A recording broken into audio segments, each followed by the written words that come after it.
Hello and welcome to Tea Time with Lorna. Tea Time with Lorna is my baby. Why? Because basically I love tea. So my name is Lorna James Rodriguez. Currently I'm living in America, but I'm originally from London, England. So for those of you who don't know where London is, they say it's across the pond. What are we famous for? Things like this.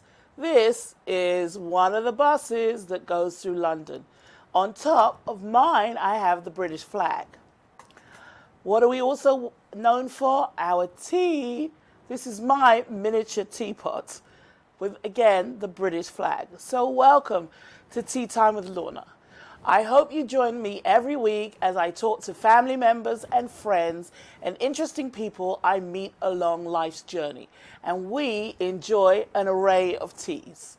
But before we get started today, I wanted to read to you one of my most favorite stories. It's a tea story, so I hope you enjoy it. So I'm reading from my phone, so please excuse me. And it says, in Ireland, you go to someone's house and she asks you if you want a cup of tea. You say, no, thank you. You're really just fine. She asks if you're sure. And you say, of course, you're sure. You don't need a thing.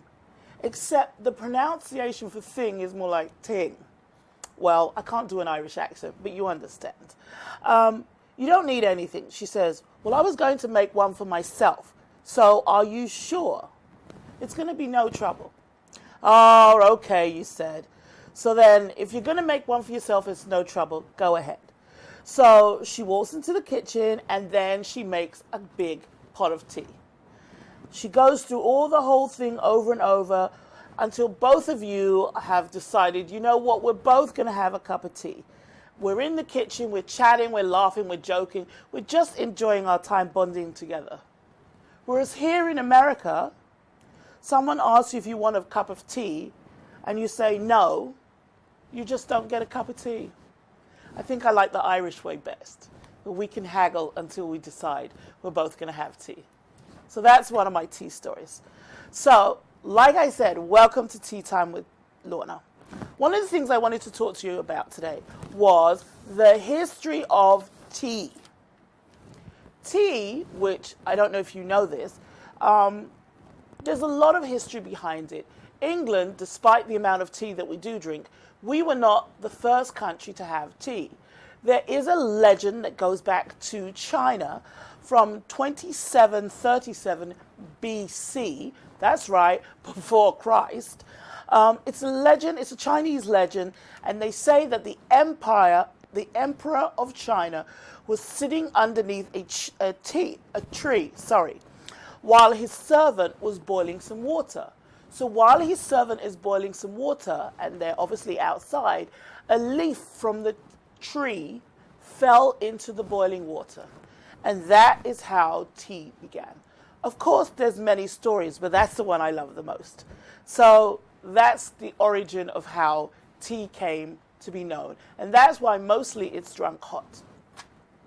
One of the things I wanted to talk about today was some of my favorite teas. Being from England, I like one of Britain's favorites, and this is called PG Tips. This box actually represents the original English version of this tea. You can buy it here in America, but the American version is a little bit, it's not as strong. So a friend of mine sent me this box from England, and I loved it. I was so grateful to have the original English version strength back.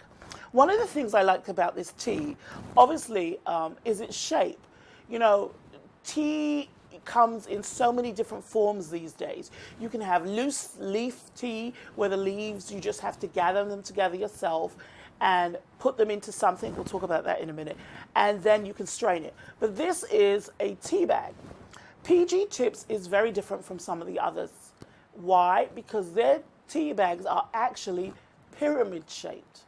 The theory is it allows the leaves to percolate more.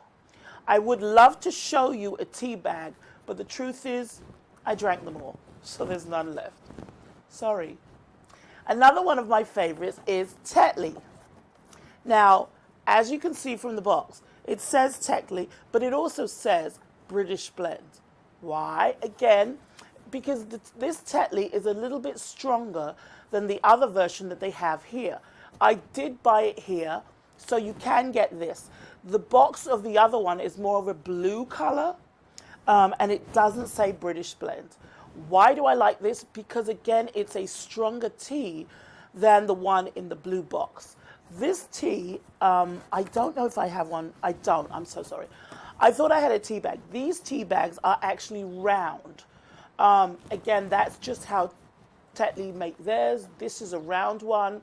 So once you put it in, you let it seep and you let that percolate. So these are two of my favorites, Tetley and PG Tips.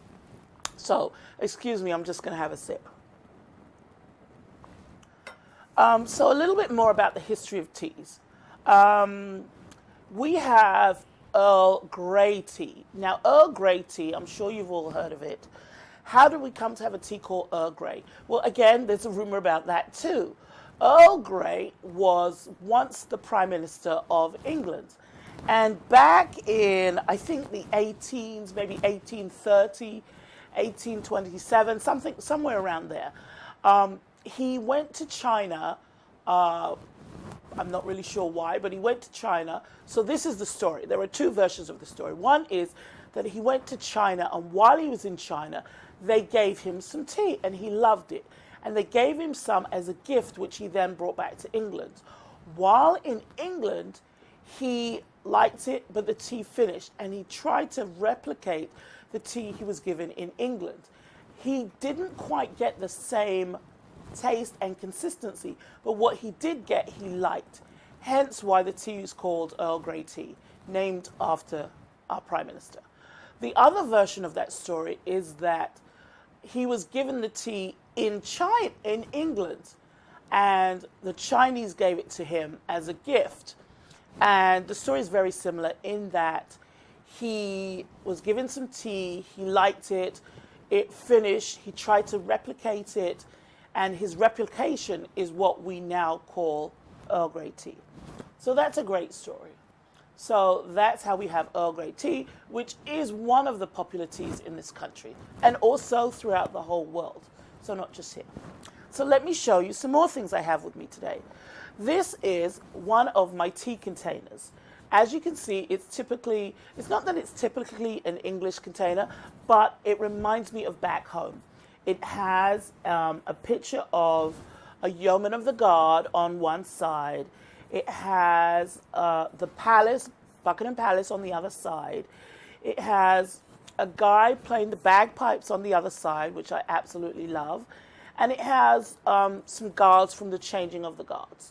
So I love it because it reminds me of home, and I keep my loose tea bags in here. I actually have two of them, and so this one I keep tea bags in. The other one I actually just keep loose tea leaves in. So that's this one.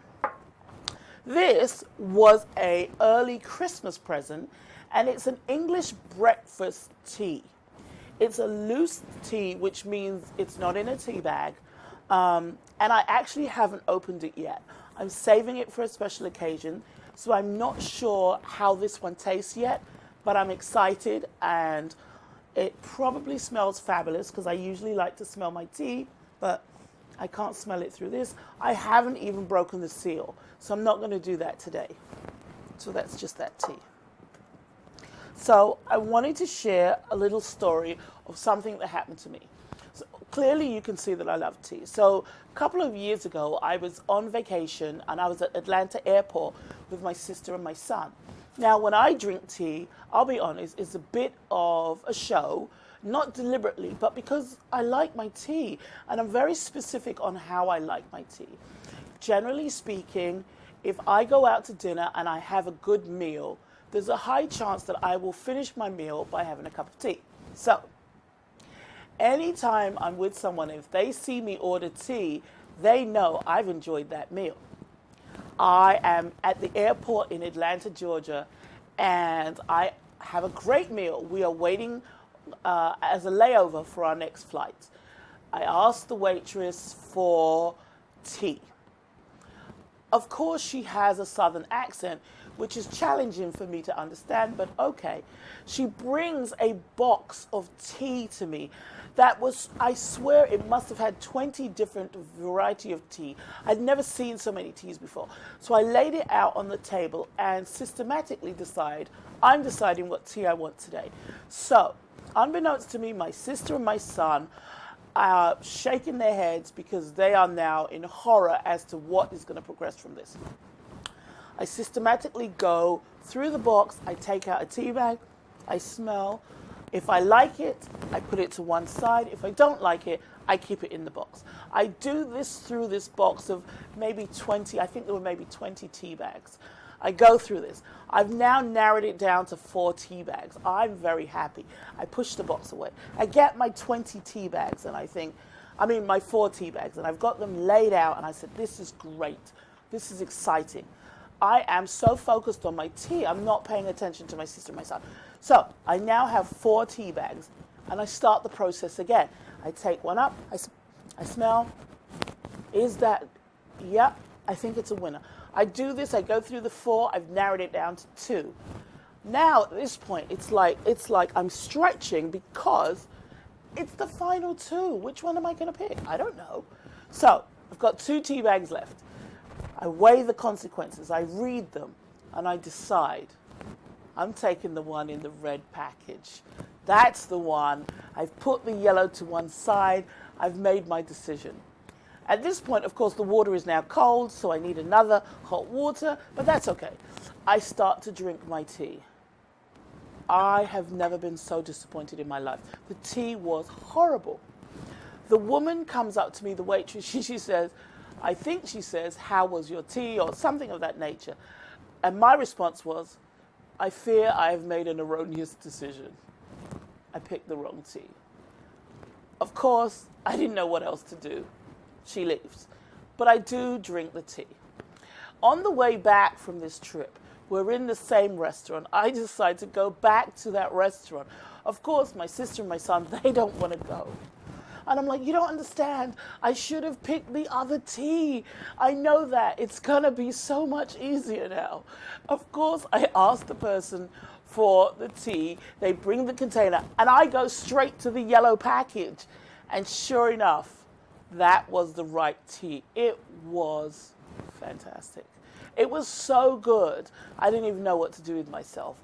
I was so grateful that I had a second chance.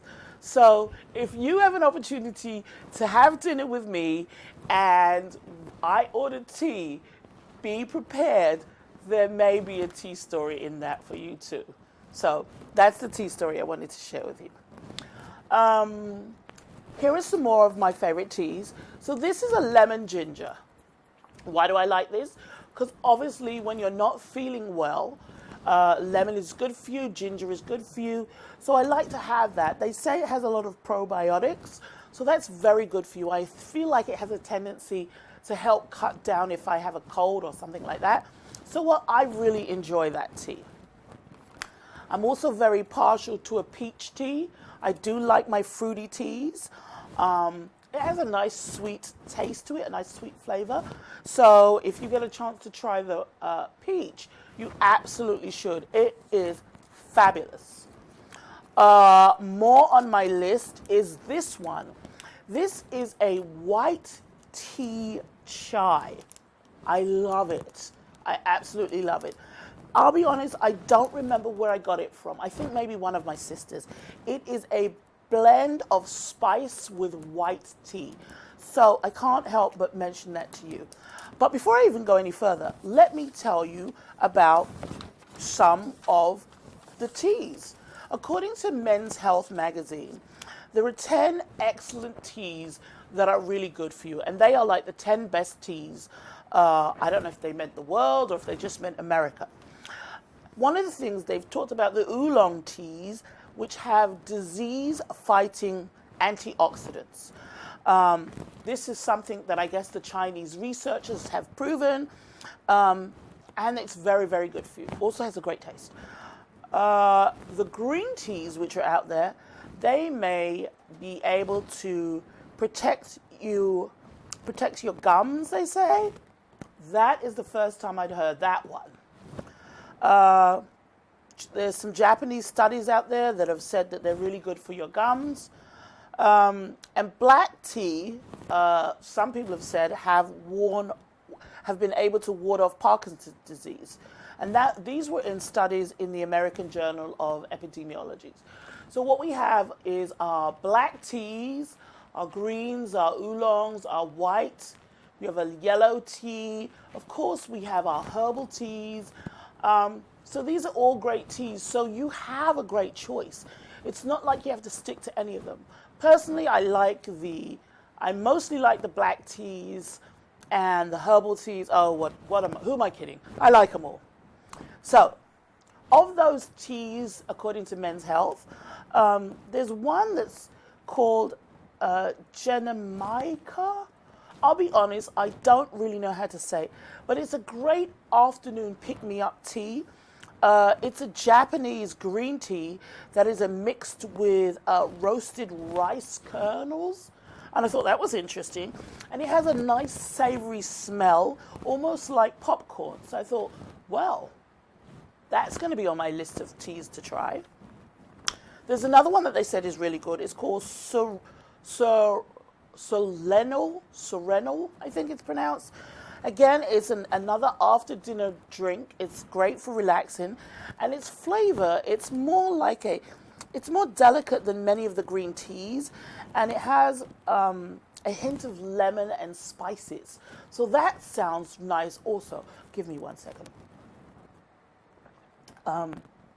One of the teas I'm actually drinking today is this tea, which a friend of mine sent me from England. And today is the first time I'm actually trying it. So I'm not going to go too much into it today because I'm going to have a whole segment on teas that I test and tea testing, and that'll be in a couple of weeks. So this is what I'm drinking today. It's a great tea. Another tea that they say is really good, it's a high mountain oolong tea that's great for relaxing, great to have after work. And it has some very thick leaves, which gives it a nice floral flavor, kind of like an earthy tone, an earthy flavor to it. So I thought that was interesting. So I've got that on the list of teas that I'm going to try. It's a good balance for before dinner. But before we even go there, let's talk about the loose teas for a second.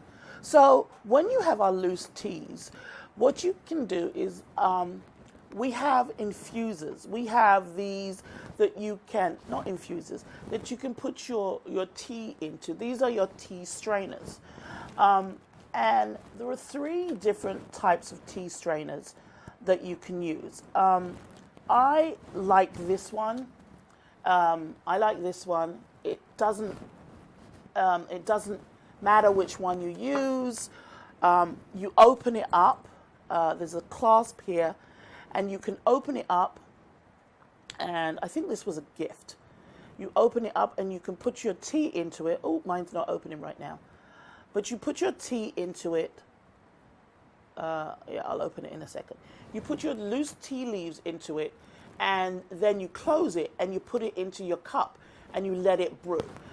Because it has the weighted piece at the end, this hangs nicely over your cup, and then you can brew from this.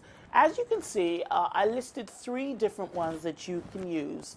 And those 3 are in this picture, and I do love them.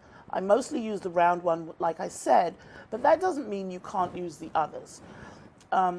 So what we have here is these strainers, like I said, they catch the tea leaves that fall from the teapot, or the one on the left, I think, from your side. It just hangs over the cup nicely. It's a great one. It's not one of my favorites, but it is great. Then we have the filtered one. This can sit inside of the cup or inside of a pot. It has a little edge and it hangs off the side. You put it inside the mug or a teapot, and it generally can give you up to 1 to 4 servings of tea, because you can fill it to the brim, and that's what it's able to do. like I said, my one is more of the infuser. It's a tea ball infuser. And like I said, I like to use it. It's for a singular cup of tea. So those are used with your loose tea. I don't know if I mentioned it before, but believe it or not, tea bags were only invented in 1970, in the 1970s, and they were actually invented by an American. So that was interesting. So it was made. They were made. Tea bags were originated in America, and I think in the 70s is probably where we started to have them in England, and we just started to use them more and more. Before I forget, I wanted to give a shout out to a good friend of mine, Nicole, who in the beginning of the year introduced me to this. This is a, drum roll please, a chocolate tea. I will be honest with you, when she spoke to me about this chocolate tea, I was not looking forward to it. I was like, this doesn't even sound human. It doesn't make sense. A chocolate tea is probably chocolate. Isn't that just chocolate? Is that chocolate? I wasn't sure what it was. I didn't know what to make of it. A chocolate tea. I literally thought, isn't that hot chocolate? Because isn't that hot chocolate? Where you have chocolate, you put water on it? That's hot chocolate. So where is the teapot?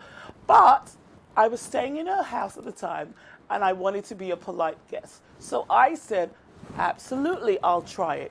I was hesitant. I was nervous. I didn't want her to see my face in case I didn't like it. But guess what? Shock horror, I loved it. It was absolutely fantastic. I don't know how to explain it because it's not hot chocolate. It's not hot chocolate. It's not hot chocolate. That's all I can say. It's tea with a chocolate twist. And the reality is I'm not really a chocolate person per se. In other words, I don't really go out of my way to eat a bar of chocolate. But this was good. This was tea with a chocolate twist. I feel like I grew from the experience of having that tea. Like I came out of my tea self to have chocolate tea. What an amazing experience. I loved it so much, I bought some myself. That's how much I loved it. And I'm just waiting for it to come in the mail because I adored it. I was actually with someone else. We stayed at this woman's house and her, this friend's house in Philly. And my other friend that was with me, when I told her how much I loved it, she couldn't believe it. She was very confused. And she had some too. And I've got to tell you, you've got 2 new chocolate tea lovers out of this experience. So I'm excited to be sharing with you when this comes in the mail. I'm going to be drinking it like crazy. Chocolate tea, that's the one. Let's finish the best list. So again, according to Men's Health, there also vanilla teas are very good. Why? Because they're free from caffeine and they have a light, sweet taste with a creamy finish. Not really sure what that means, but I'll accept that. Then they also listed a Cassie tea. The reality is I haven't heard of this tea before. So I will be shopping over the next few weeks to pick up some of these teas. Because while they claim these are in the top 10, are they in my top 10? Yeah, I don't think they are. So let's see if they make it into Lorna's top 10. Because I don't think anything is going to topple PG Tips and Tetley. But I'm open. So let's see what happens. There's also other teas that they suggest for people who are really coffee drinkers. Now, I'm not even going to touch that because if you're a coffee drinker, I don't even know why we're even talking to you. I'll be honest, because that's not my life. There is another tea that Men's Health mentioned, which is a high mountain oolong tea. Great for relaxing after work. Made of a thick tea leaf, which gives a full floral flavor. That's interesting. They also listed a wood dragon oolong tea. I guess the word wood and dragon doesn't put you off. You can try that. It has stems. It's very leafy. It has less caffeine in it. So that should be interesting. The one I am looking forward to trying, though, is the Honey Phoenix Oolong Tea. It's a winter time. It's very robust. Has a flavor to it, almost like a cherry pie. So I thought, well, that's interesting. Although, I'll be honest with you, if I want a cherry pie, I'm just going to have the cherry pie. But that's just me. So these are some of the teas that Men's Health have said are some of the best teas out there. So I am very excited to see and try some of those in the next coming weeks. What else did I want to talk about? I also wanted to talk about, brewing times. How long are you brewing your tea? This is a major problem because I'll be honest with you, I reevaluate my friendships with people based on the tea that they serve. Because, no offense to Lipton, but if I come to your house and you give me that, I may not come back again. But that's a story for another day. So, when you offer me tea and I come to your house, I'm always polite, I'm very grateful, but the first time I'll probably make it myself. That way, you already know my brewing taste. You know my brewing consistency. You know the color that I like to see my tea. And maybe you'll remember, maybe you won't. But either way, the first time I have tea at your house, there won't be a mix-up. There'll be no issues at all. So that's just for people to keep on the back burner. So brewing times. So what we have is, of the teas that I mentioned, the whites, the oolong, the green, the black teas, they all have their optimum amount of time that they should be brewed for. I'll be honest, try to follow this if you can. Seriously, it's very important. Now, the white teas, you can brew for about 1 minute to 2 minutes, okay? You've got to get the temperature of the water very, very hot, 150 degrees or so. Your yellows, 1 to 2 minutes. Your greens, also the same, 1 to 2 minutes. Your oolongs, now we're talking 2 to 3 minutes for that to go. This is the brewing times. The black teas, you want 2 to 3 minutes. Your herbal teas, just so that flavor comes out, you want that to be about 3 to 6 minutes. So those are your brewing times. So I hope you like those. They're suggested times, but they really are the times you should go for. My favorite herbal teas, ginger. I like the gingers, I like the berries, I like strawberries, I like peach, orange. I absolutely can't get enough of them. This is one of the healthy choice ones, and it's a supplement tea that you can get. This is also on my list of favorite teas. Even though I've mentioned a lot of teas today, this is by far not the majority of my teas. I have so much more. Please excuse me while I take a last sip, because this is just lovely. Great teas. There's so many choices. Over the next coming weeks, I'm going to introduce you to more choices of teas. So I hope to see you all again. Thanks for tuning in to Tea Time with Lorna. And if you're of the mindset, you can subscribe to my YouTube channel and see me there, where I will be enjoying tea with friends. Thank you.